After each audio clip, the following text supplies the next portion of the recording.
welcome you to my virtual podcast. So this is my first episode of 2026 under the rebrand. So we used to be called Smart Girl Podcast, and then after doing some research and some different things to make sure that I was catering to my audience and different things that I have learned since like really getting started, the initial idea.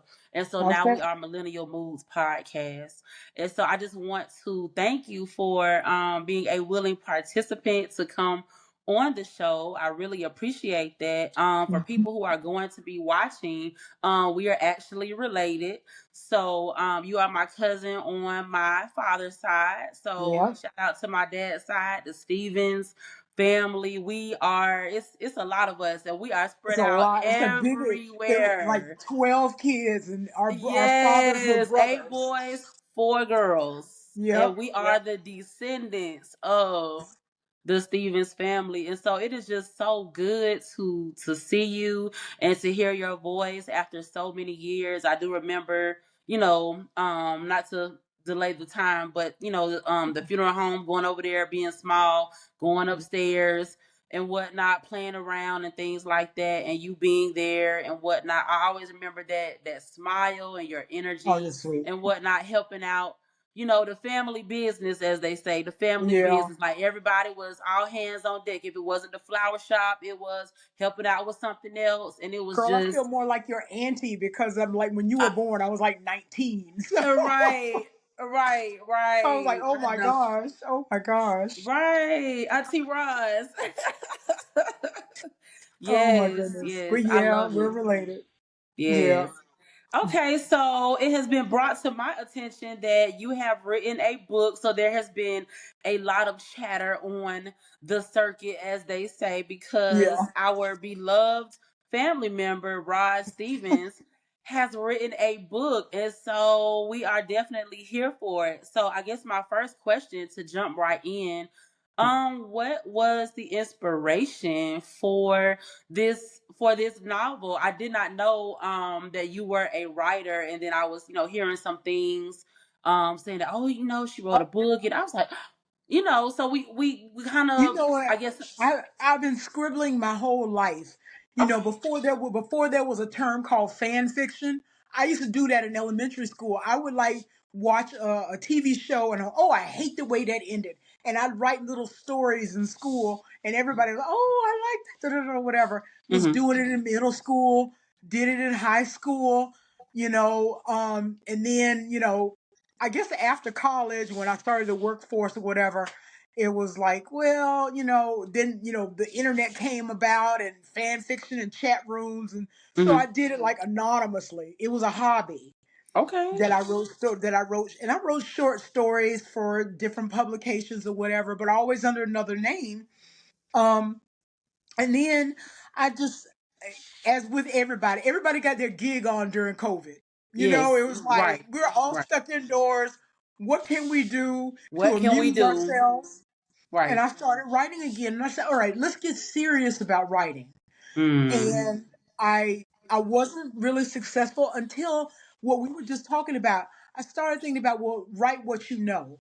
And what do I know? I know Palm Beach County. I know West Palm Beach. I Right. know Right. stories that our neighbors, oh, they came up in the 50s and the 60s. And then there's older neighbors. Oh, well, Mr. So and so, he was around during the 30s and the 20s.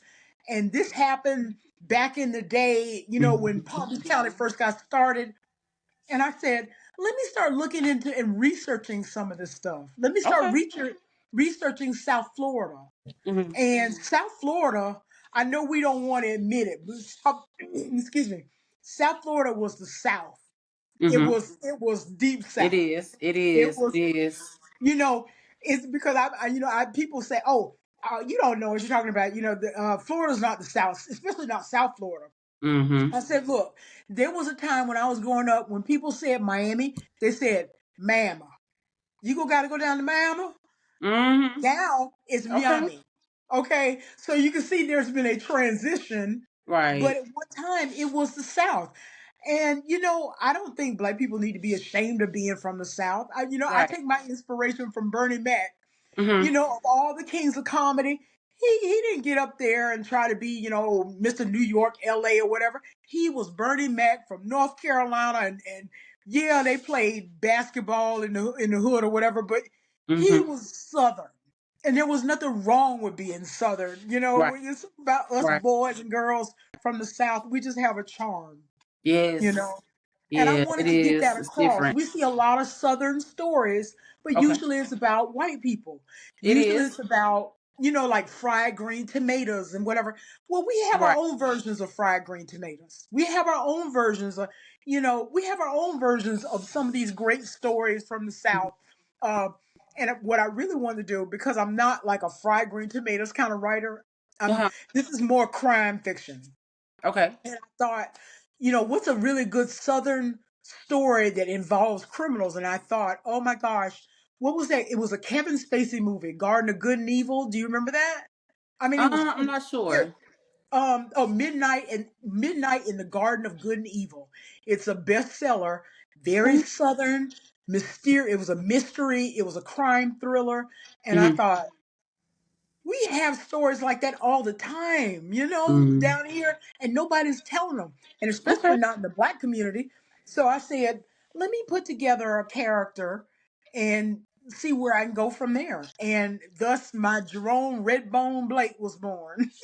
Okay. All Yep. right. That's awesome.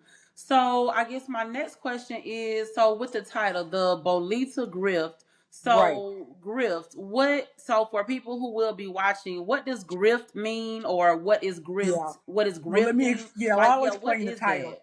Yeah. Mm-hmm. Grift means to steal or to heist or to, Okay. undercover stealing something, you Okay. know. And so Jerome, and let me refresh it, Bolita, for back in the 60s when my mother got married and moved to Florida, she Mm. said Bolita was all the rage down here. It was Mm. Bolita had been going down around, and guess what Bolita is? What I found out, it's the lottery. What we Okay. know is Powerball, what we Okay. know is the Florida lottery. Mm-hmm. That was a numbers game. It was played in like bars, and they had runners going out into the community. Oh, Miss Stevens, you got your number. I got Give me your number so I can play it for you, and blah blah blah. Right. It was a community numbers game. Now it's not like the numbers how we hear about in Harlem, because that's a different system. Mm-hmm. Well, it with started out in Cuba. The Cubans brought it to Tampa, and I in my prequel I Mm-hmm. have Jerome visiting Tampa, seeing the game played in Tampa, and then Mm-hmm. in the Bolita Grift he brings it to Miami, into the Oh. colored community, Okay. you know. And so it becomes Okay. real big in Miami and spreads all throughout Florida. So Mm-hmm. this is him getting started as sort of a kingpin, a crime boss. Right. Yeah. Okay. So All right. he basically steals the system from Tampa and Mm-hmm. brings it to Miami. Okay. All Yep. right. Cool. All right, Yep. so my next question. So our podcast, our target audience, is kind of centered around millennials from like the age of like about 30 about 45, something like that. Yeah. I think that's what that age bracket is, give or take. So, are there any characters in your book that millennials can relate to, or that maybe you kind of pulled from certain traits of any millennial aspects? Um. I, okay. So I'm not going to talk about traits, but I will say first of all, these characters are all in your age range. They all Okay. are. There's nobody. I mean, other than the bad guys who are my age, Mm-hmm. ancient. But Jerome is in his mid to late 20s, Mm-hmm. and his Althea, his lover, is also, well, actually, she's a little bit younger. So I would say early 20s. Okay. And I think what guys can relate to, it's about moral complexity, being put in a situation where there are no good choices. That Mm. if it's about survival, Okay. do you choose this or do you choose that? And that can be dangerous. That can be sinful. Uh it's about, like I said, what kind of what are the choices, and what are the hard choices that people make when they're really up against it. When you get knocked down to the ground, Yeah. when people when things are taken from you, when your life is on the line, Mhm. what are the hard choices that you have to make? And every time, and that's going to be the life of this character, Jerome and Althea. Okay. um, Althea, her father was a gambler, or is a gambler. And Mhm. when he runs into a gambling debt, he's got nothing left to give up except his daughter. I don't want to explain any more than that. Jerome, comes from a real bad situation. He ran away from his mom when he Mhm. was little, because she died, and so he ran away because he had no father. He's biracial. I think that's people can understand. Okay, Mhm. back in Jim Crow days, nobody, black or white, didn't touch you. Mhm. Nobody wanted anything to do with you because it was Mhm. bad news either way. So he ran Wow. down to Miami, which was a bigger city than where he grew up in the country, Okay. trying to make his way. But again, he didn't know anything. He's not educated. He's actually dyslexic, so he can't Oh. read very well. Oh wow. And so his only way of making a living was with his fists. Mm. So Okay. he started out like on Flagler's Railroad trying to relay tracks. Trust me, that was not a good situation. You got paid very little.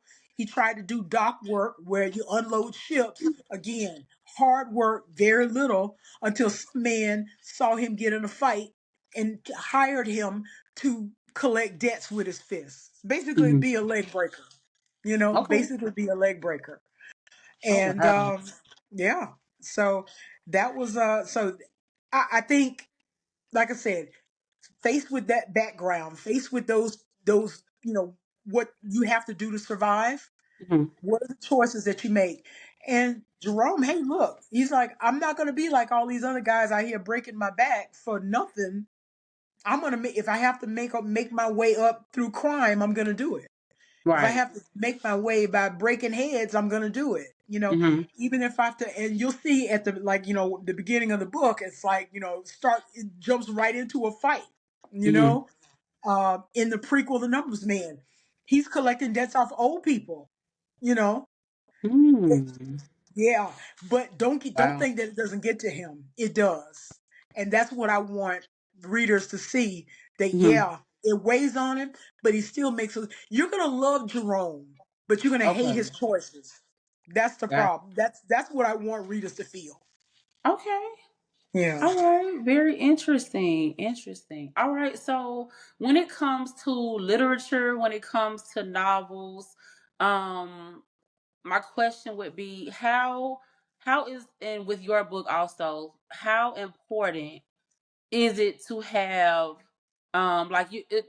literature normally have, well, the way I've learned, you would normally have a protagonist and you have an antagonist, kind of like a villain to go Oh yeah. against the person, the main focus of the novel or of the play, the piece. So was it important to include an antagonist in your novel? Yeah, I started with a very basic antagonist, and that's his boss. His boss was skimming off his paycheck. He would tell him, "Oh, well, you didn't earn as much as you think you earned. So, I'm giving you this much." No, no, no, no. But I did. I collected all of this money, so you owe me this much. And he's Mm. like, "No, no, no, no. This is no. You reading it wrong." And basically, the boss had a double set of books. And trust me, that's all. We Mm. can all relate to that. We all go, wait. We look at the paycheck and go, "There's no way I make Right. this look. Right. There's no way." And trust me, that happened. But Mm-hmm. at least here we have a court of law. We can take somebody to small claims, or we can make a complaint. Back in the Mm-hmm. day, that did not happen. That did not Mm-hmm. happen. So you just had to deal with it or move on.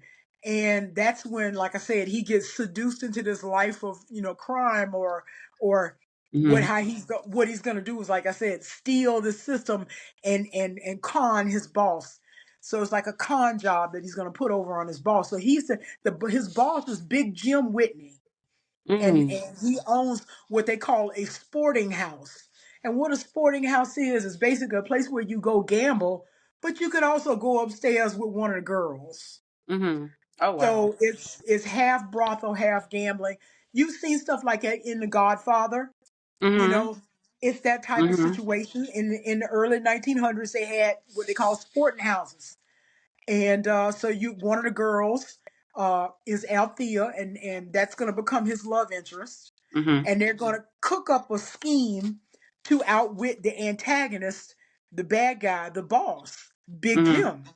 But what it turns into is that the scheme that they come up with actually creates more antagonists. First, they hire somebody to help con the boss, but then this guy wants more money, and then there's another antagonist. The people that they were imposing as come to town, and they're like, "Oh, you're posing as us." So, Right. and then you got crooked cops. It's yeah, and then it's just like Right. escalate. Oh, Right. it just escalates on them. And again, it's all about the choices. Okay, this guy wants to kill us. This guy wants more money. This guy, and on and on. And how are we going to get out of this one? Mm. Until in the end, shoot them up, bang bang. Got you. So Wow. yeah, yeah, Hey, there is a lot there is a lot going on in this novel. I love that. I love that. So I just want to read this blurb at the top of your book, and I yeah. don't know exactly how to pronounce this word, but I'll just go ahead and read it and then you can go ahead and correct me. Starts with Okay. an N, but a historical crime, is it noir or noir? Noir, Okay. Noir, like it's French for noir. Oh, You ever like film noir, where those black and white films where 8 million people in the naked city. Though it's like very Elliot Ness. Untouchables. okay. That's Okay. noir. Yeah, Okay. All right. So it says a historical crime noir in Gilded Age Miami. And then you have the title in the middle, your name at the bottom. And I just wanted to notate to everyone who will be listening to this interview that I personally visual because I'm a visual person just in general, and I just wanted to say that visually, just looking at the cover, if yeah. I don't know if they still have Barnes and Noble, Books a Million, I don't know if they really Barnes still and have a Noble. lot Yeah, of those stores, yeah, those chains available. But if I were to walk into a bookstore, and I know that sounds for some age groups to walk into a bookstore sounds so far fetched. But if I yeah, was to walk into a bookstore and I go down that particular section and I see your book just visually, I think it's very appealing. I think it's good. very appealing. The numbers, like you said, in the circles. So I'm thinking of, like you said, Powerball, the lottery, things like that. Hmm. The fire, kind of like fire brimstone esque at the bottom of it. The color scheme of it. I Yeah, think when you are looking at a book or trying to find some literature to read, you want people are visual people, so you yeah, go by stuff that is visual to you, the colors or the print and things like that. Same thing with food. When you're eating or trying a new restaurant, you're like, yeah, oh, that looks good, I want to try it. So I feel yeah. like the cover itself is very visually appealing. Good. And I just like it. It kind of gives you like a mystery, like, okay, well, what are these numbers? What does that go along with? Or I think it's a head at the bottom, and like I said, the fire. So maybe you're wondering, okay, is there going to be a situation where it all comes to a head, or it all Yeah. comes to a situation where it's almost like, okay, we're going to have to fight our way out of a situation. That's So I exactly what happens. That's why you see the fire and the spark, the embers, the smoke or whatever on the mm, cover. Um, Jerome will always be in some way on the cover. Right here, I have his hat. That's his mm, trademark. That bowler hat is always his trademark.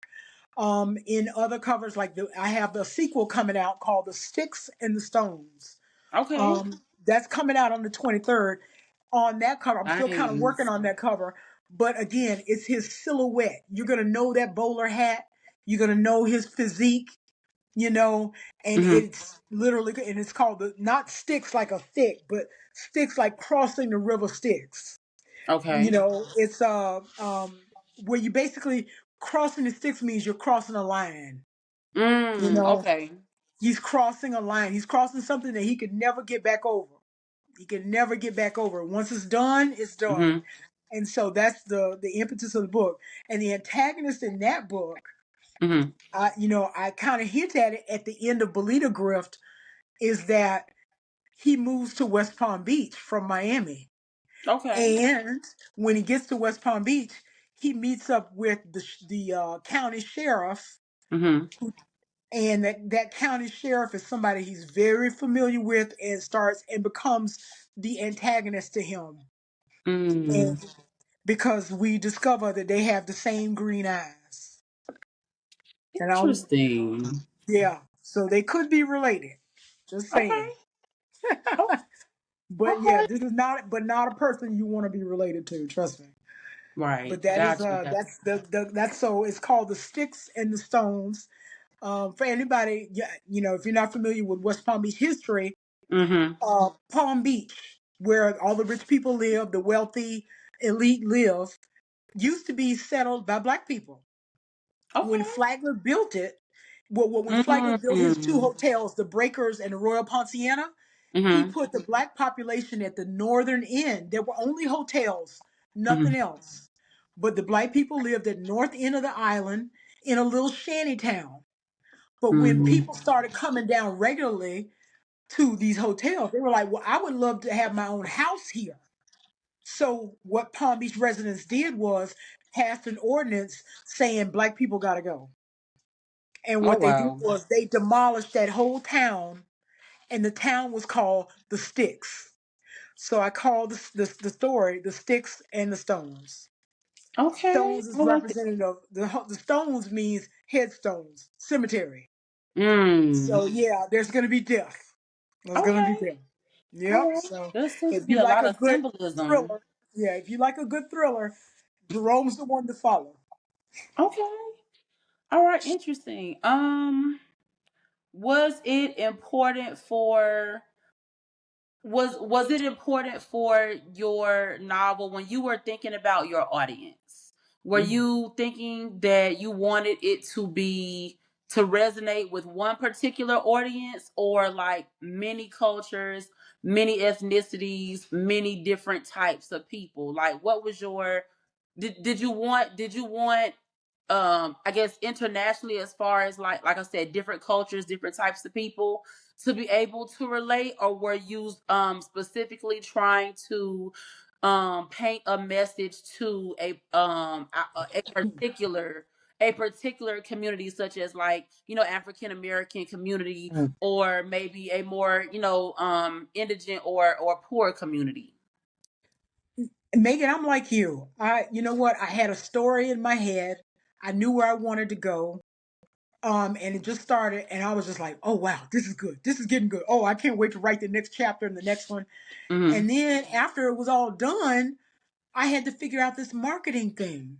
And Mm-hmm. I'm like, I had, and so I kind of did it backwards, because everybody who's a successful author was saying, well, did you write the genre? What's the genre? What's the tropes? Who are you? What's your target audience? I never thought about any of Mm-hmm. that All those until after it questions. was over. And Mm-hmm. so then I had to go back and do the research and figure out, okay, well, okay, you got a lone hero, you have uh uh uh, lovers become partner, you have partners become lovers, you have Mm-hmm. a gentleman who is with a buried past, who's trying to work it out. There's different things. What am I? There's different tropes or different things to market to, and Mm-hmm. so I had to find out those things. And then when it came to choosing okay, well, Amazon wants to know what genre you are. And the first thing I thought of, well, is historical. Mm-hmm. Yeah, and it's fiction.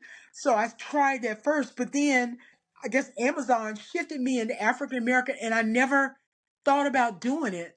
And then it took Hmm. off with African American audiences.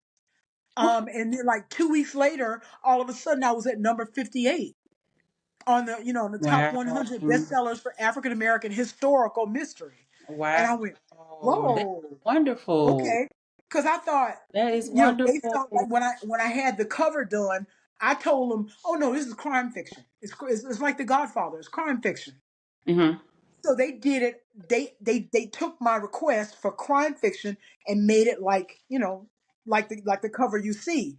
But Mhm. then when I look at African American stories on the bestseller list, they don't look anything like my cover. So now I'm having to go back, Like and I think that. I I like that. think I'm gonna kind of from now on re-release and say, okay, I know who my target audience is. I know who my readers are. Mhm. There are people who like Right. literature. There are people like African American literature. There are Mhm. people who like, historical fiction about different cultures and diverse cultures. Mhm. And I went, oh, so those are my readers. Okay. But you know what? If you read crime fiction, yeah, you can come along too. Because nothing stopped me from reading about the Godfather. I'm not Italian, Mhm. but it was a Right. good story. Right. I can watch Breaking Bad, and I don't have a problem, watching Breaking Bad. It was just Mhm. another story. So there's no reason that I'm like, hey, crime fiction people, come on over. So I'm sort of reevaluating. My reader is African American, diverse. If you like diverse cultures, if you like cultural history, Mhm. or let's say Southern fiction, Southern noir, Mhm. Southern Gothic. It's Mhm. got it's got that vibe to it, Okay. and We love vibes. I'm We really love leaning vibes on the into that. show. Yeah, I'm Okay. leaning into it. I'm leaning into it now. But again, the story came first, and I just thought, oh man, all of these stories we grew up with, and all hearing about West Palm Beach and how it used to be. Let me write Mhm. all this down, and then I realized, oh wow, this is a story I want to tell other people. And then it was Okay. like, oh wait a minute, let me do my research. Right. So yeah, so now I am leaning into it, African American audiences, and basically my reader is anywhere I would say 30 to 65. So Okay. anybody can be reading this. Got you. That's good. Anybody. Anybody. I love that. Mhm. I love that. Okay, so as an author, as someone who is a lover of literature themselves, what are some books that you are reading currently or that you have read over the last 5 or so years that just inspire you or that you like or that you feel is a good as an author that you feel is a good read? Oh gosh, there's so many. Have Um, you let me ask you go while I'm ahead, go asking ahead. you that. Have you Michelle Obama her book Becoming? I have not read that yet. I have Okay. not read that yet. Okay. Let's say my literature hero is Zora Neale Hurston, who Okay. was I know. I've heard that's of her. Their So Eyes Are Watching God was actually done yes. Okay, they turned it into a movie. Okay. and turned into a movie. So their eyes Yes. are Zora Neale Hurston she was from Florida, Eatonville, Mhm. and she was hired. She went on to do cultural, what they call cultural anthropology. She Mhm. went around Florida collecting Black people's stories, and then she wrote it all down. Mhm. It was at first it was a science project, collecting the stories, collecting railroad chants, those chants that people would do when they were working on the railroad, Mhm. songs that people did on their porches, and little things. And I put a lot of that stuff in the Bolita Grift, like uh, um, a hymn that no, from the 1880s. Nobody knows it anymore. Right. Um, there's just little things that that I thought she's my hero. Okay, because I've loved everything she's done. Um, Langston Hughes, obviously, uh, all the Harlem Renaissance people. Me Richard Wright, too. James Baldwin. I mean, I, but now when it comes like more current, I would say S.A. Cosby. Um, S.A. Cosby, like All Sinners Bleed, or he's done a ton of them, but the ones that I like What the genre is that? oh gosh, he's also African American, but he's mystery thriller, Okay. African American mystery thriller. So you're gonna get Mm. like black serial killers. You're gonna get, Oh Lord. oh yeah, it's more harsh than I am. He's more harsh than I Oh am. Lord. But I love his style because he can walk into a diner and he's like, Oh, Mama Griffin was making her fried fish, and and the smell of the coal smoke, and I'm like, wow, I'm there. I know it. I know the atmosphere he's talking about. You know, Okay. so S.A. Cosby, I would look him up. Okay. Walter Mosley, the devil with the blue dress, the devil in the blue dress. Heard that. I don't know. Look, if you want, he Denzel Washington did the movie. Okay, let me look it up. You said Yep, it's called Denzel what now? Washington The Devil. in a blue dress. Okay. The man Hmm. has written. He's basically got a black detective series, uh, and that's one of the first. That's the first one. Okay. Walter And Mosley. Denzel Washington played him in the movie. The movie is not as good as the book, but I'm gonna tell you, it's Walter Mosley is wonderful. Colson Whitehead, Okay. Colson Whitehead. Okay. Again, Harlem Hmm. Shuffle. Um, the what was it? What was the other one? Crook Manifesto, Nickel Boys. Hmm. Um, okay, Dennis Lehane. Now he's white, but Dennis Lehane did Mystic River. If you ever saw the movie, Shutter Island. Oh gosh, what was the other one? I just saw that a couple of months ago. Shutter Island. That was so interesting. Yes. So Dennis Lehane is a big influence on me. Yeah. So I mean, I Hmm. could never write anything like that. I would love to. But a lot of times you read stuff that you're just not. I love cozy mysteries. I can watch Agatha Christie all day and all night. I tried to, and that was part of like during COVID. I said, Hmm. okay, I'm gonna write a cozy mystery. I suck at it. I What suck about at it. Nancy Drew? My sister used to talk about Nancy Drew. Oh yes. In fact, your sister and I we used to back in the day, we get dropped off at the mall, go to Hmm. Walden Books and buy books Oh with our wow. allowance. And I would buy Okay. Nancy Drew books. I love mysteries. Hmm. I just I do I'm just too. not yeah, I'm just I do too.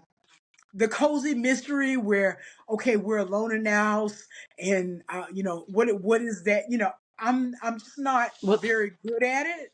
I've Hmm. tried it and I'm just Hmm. not that great at it. I'm more Hmm. thrillers. I'm more like Seven thriller, Hmm. suspense, like Okay. who did it? Why did they do it? Well, how could you kill him? How could I'm that type of, Hmm. you know, that type of thing. Okay. But yeah, Oh the who wow. done it and okay, there's seven people in the room and somebody the clue thing. No, I can't. I tried, but I can't do it. But I love them. I love Oh. them. Yeah. Okay. That is interesting. That is Yeah. interesting. Interesting. Okay. Oh wow. I have learned so much about and I like the historical. I like that you put a historical spin on your novel, on this book for people, because I feel, and this is just me personally, I don't know about other people, but Mhm. especially in the current, I guess, political climate, in the current You feel like cultural we're losing our climate, history? Yeah. especially I don't know if they're called alpha, whatever they're called. That's where Mhm. they're like, if they were born after like 2010 or something like Oh, that, like the 2015. oh Because I gosh, teach middle school, so if they're like in Gen that, I'll Z? say I Is it think Gen so. Z? Yeah, Yeah, yeah. yeah.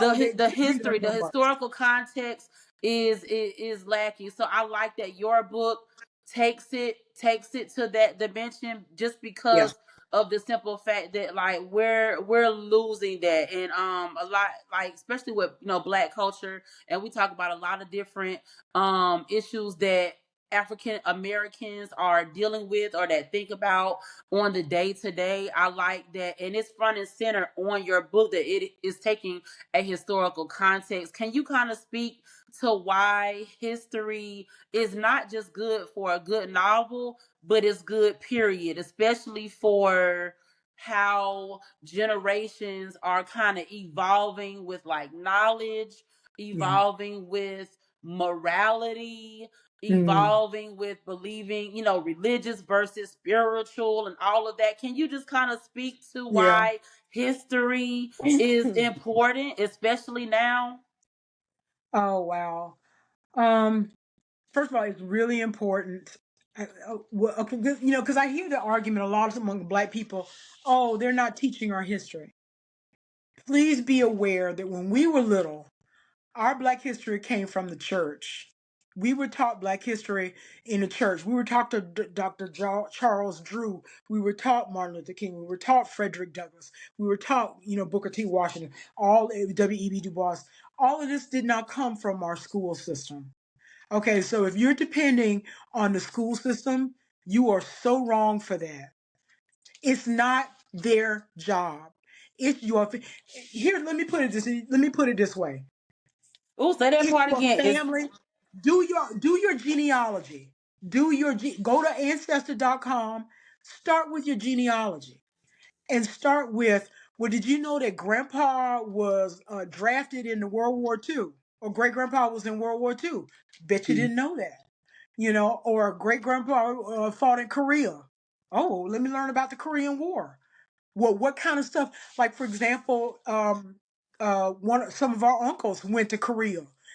And as I understand the story, the reason they went into the mortuary business is because they were only allowed to tend the dead. They weren't allowed to be medical people. They could only take the dead off the field and dress the dead. They weren't allowed to be mhm, medical technicians on the field. Black people could only deal with the dead. So they brought that knowledge home after Korea, got a job as an apprentice in a mortuary, went and got their license, started a new business. Now, what I'm really into, that's kind of what got me started writing that kind of thing, is that right now a lot of our people are employees, whereas back in the day, a lot of our people were entrepreneurs. You started your own business. mhm, Yes, a lot of people work for people, so by day you could be doing construction, but by night you could be tending your own bar. You could be, mhm, working for the breakers. What do you call it? Working for the breakers, serving or cooking. But then you could come home and sling hash in your own little backyard things or whatever. A lot of things we had to do for ourselves because they weren't available to us. Like for example, here in Palm Beach County, white bars or saloons sold alcohol out the back door to Black people. They were not allowed to have their own bars. mhm. You were breaking the law. So in my newest book, The Sticks and the Stones, Jerome is going to open his own saloon. And when I say Okay. saloon, we say bar or tavern.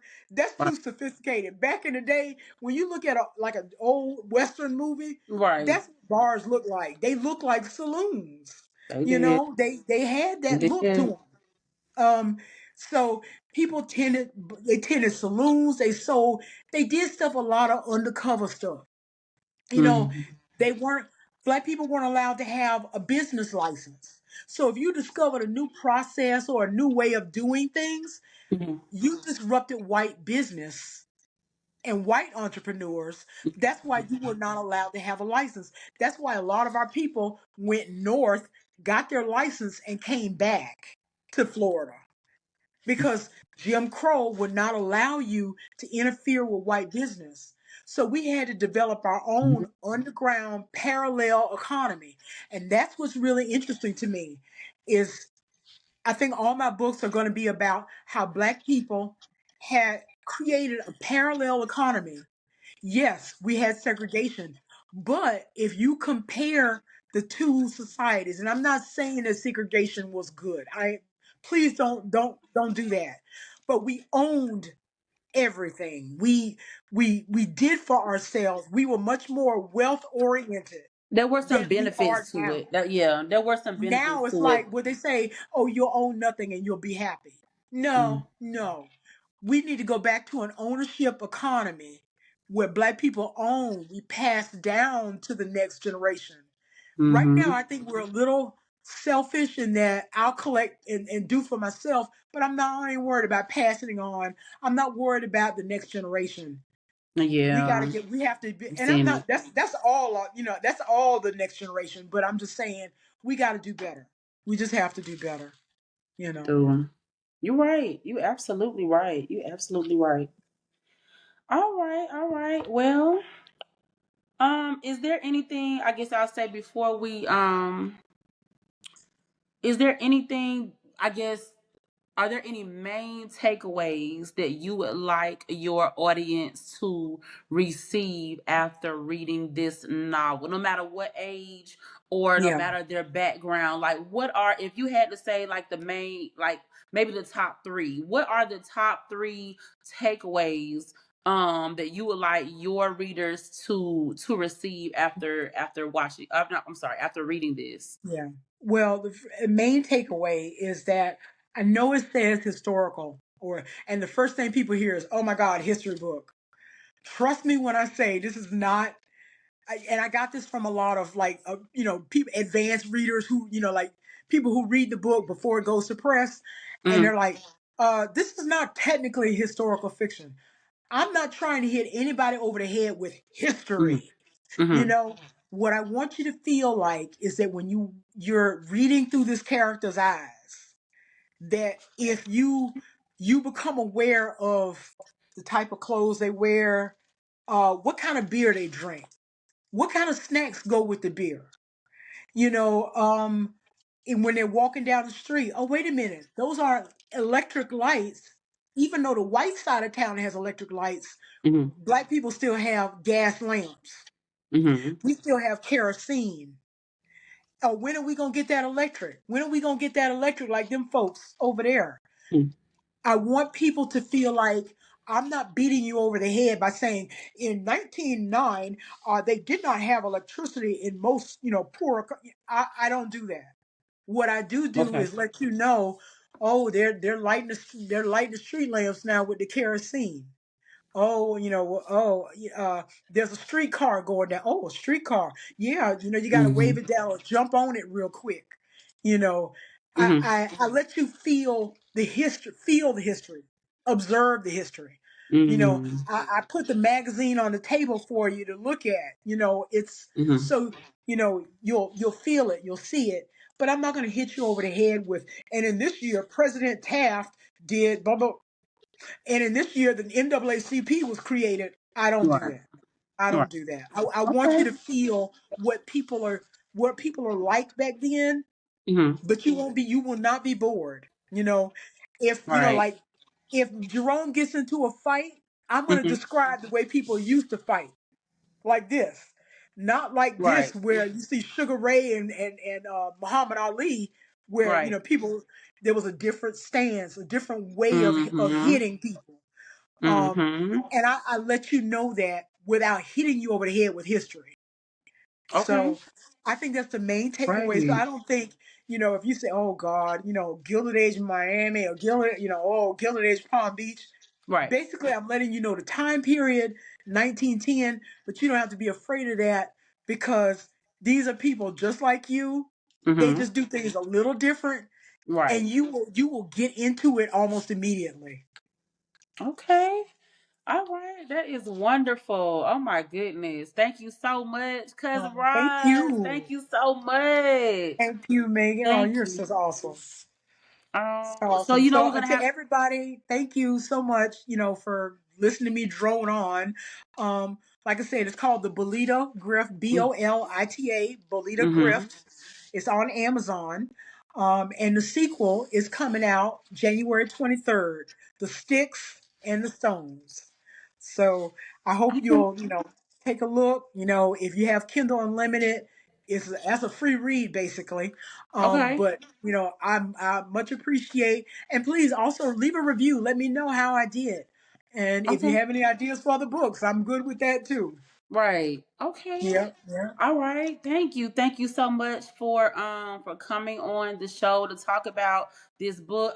You already know our family, like they are going to yeah, be locked in. You know, the new generation, they say locked in. So I know our yeah. family is going to be locked in. I know my cousin already has the book. I visited her back in Florida over the break, over the Christmas break. So she's like halfway through the book now and things like that. Other people in different places and different spaces are also reading the book, and that is Yeah. wonderful. And to say that I personally know the author is definitely a plus. It's definitely a plus. It Thank has you. been such a blast. That family is like texting me back.